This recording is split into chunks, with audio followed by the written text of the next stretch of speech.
আগুনে পোড়াতে পোড়াতে ছাই বানিয়ে ফেলবে।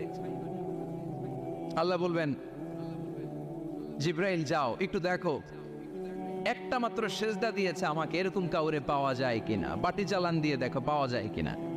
খুঁজে খুঁজে কাউরে পাবে না। আল্লাহ বললেন আবার দেখো, খুঁজে খুঁজে একজনকে পাবে, সামান্য ইমানের ছিটে ফোঁটা তার অন্তরে ছিল।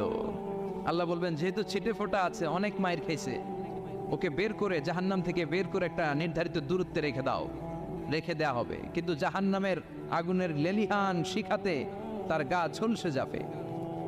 সে আল্লাহর ডেকে বলবে, মাবুদ তোমার কাছে আমি কিছু চাই না, জাহান্নাম থেকে তুমি আমাকে বের করেছো, জীবন নদীর পানি তুমি আমার গায়ের মধ্যে ঢেলে দিয়েছো, আমি আবার সজীবতা ফিরে পেয়েছি, আমি তোমার কাছে জান্নাত চাই না, শুধু নিরাপদ একটা দূরত্বে আমাকে রেখে আসো, যাতে জাহান্নামের আগুন আমারে কষ্ট দিতে না পারে। আল্লাহ